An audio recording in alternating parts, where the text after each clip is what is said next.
They claim that they're so concerned about the growing gap between rich and poor, that the rich are getting richer, the poor are getting poorer, and hence we need all these new taxes, they say, to balance things out. Well, the single biggest wealth transfer from the working class to the super rich in Canadian history was the Green Energy Act in Ontario, which doubled electricity bills for little old ladies on fixed incomes in order to pay subsidies worth thousands of percent in price markups to wealthy insiders who were able to land contracts to sell that phony electricity onto the grid.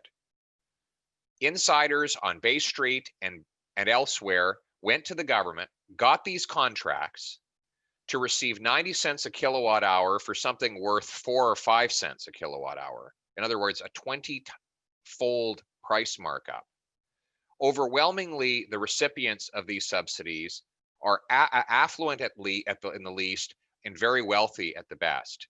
The poor people of this province do not have solar panels on their rooftops, and they certainly don't have shares in the companies that made all the money, and they certainly don't have the political connections to have been to play the arbitrage game of securing the contract from the Ontario energy system and then reselling it in the same year to someone else at a huge profit.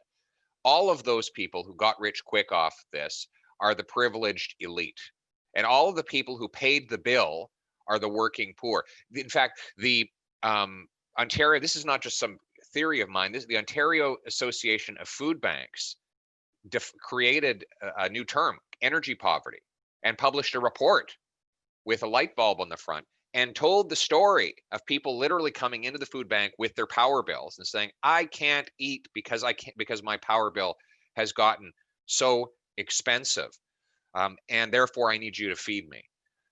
That is reverse Robin Hood.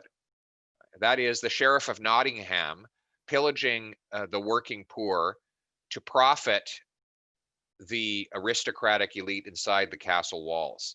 And that is exactly what will happen with this Green New Deal.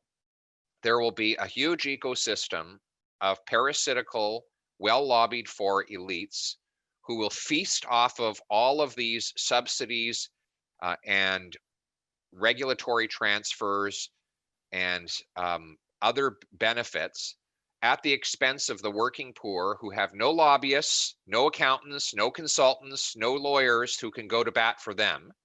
They will see their power bills rise, their food costs will go up, and a political elite that is well connected will become fantastically rich off it. And I think we need to make that point especially, because it strikes at the heart of the whole socialist narrative. It's supposed to be socialism, supposed to be about sharing the wealth, not hoarding it and taking it from the most vulnerable.